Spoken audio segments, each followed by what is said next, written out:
There will be an investigation into one of the worst state-run Obamacare websites in the country.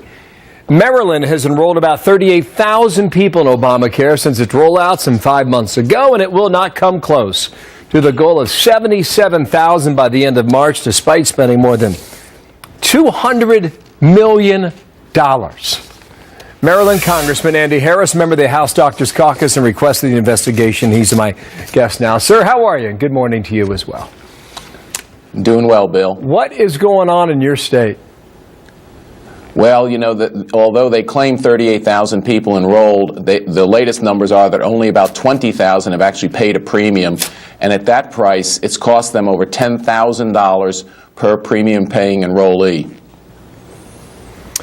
How could this thing go so poorly?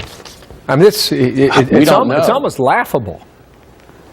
I mean, the total bill is going to be over $261 million, almost $250 million, $200 million from the federal government. They're way under their enrollments, and this is just a failed exchange. The state refuses to investigate on its own. This is a one-party-run state where the lieutenant governor is running for the governorship. He was in charge of the rollout, and everything was being brushed under the rug. That's why I asked the Inspector General at HHS to take a look into Maryland, because no one in Maryland was taking a look. Yeah, what do you expect to find?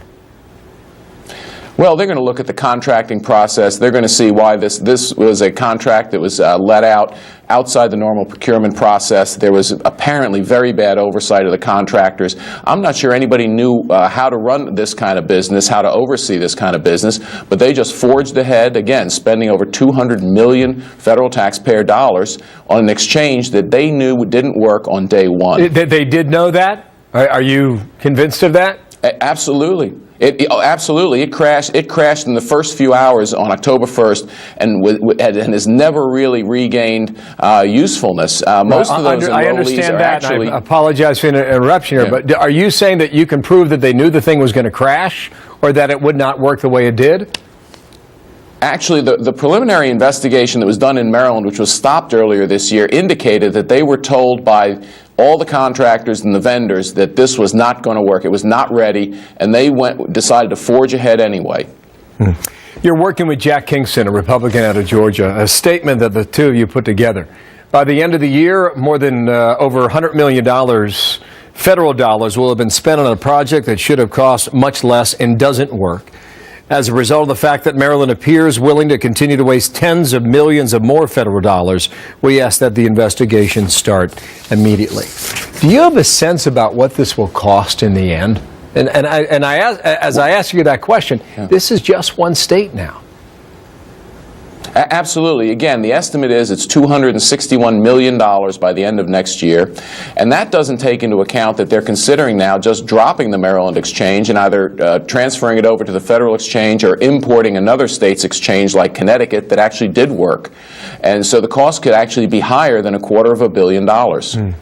Minnesota apparently has had some problems. Hawaii's had some problems. Oregon's had some problems. Maryland is highlighted right now. Let me go back to the numbers right now, the projected enrollment, the projected sign-up, and where they are right now. I know you think these numbers are a bit dubious, but what explains how you could be far off the mark, even if these are taken at face value? Well, the website just doesn't work, and this is a faulty product. You see, the problem is that people don't really want to buy the product.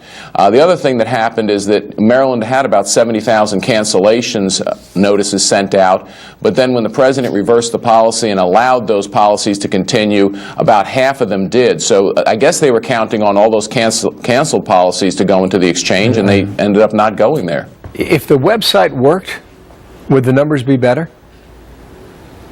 I don't think they'd be that much better. Again, although if these websites worked around the country, the president wouldn't have delayed all the individual mandate, and as well as delaying these what he called substandard policies a few months ago, but now are perfectly adequate for his purposes. Yeah.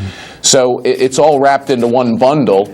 I'm just not sure. I think the policy is defective, and coupled with bad implementation, it's just a fiasco nationwide. Point taken. Andy Harris, thank you. Republican Maryland now getting a federal investigation into a website that's cost hundreds of millions of dollars already. Thank you, sir, for your time today. You're welcome. All right, Martha.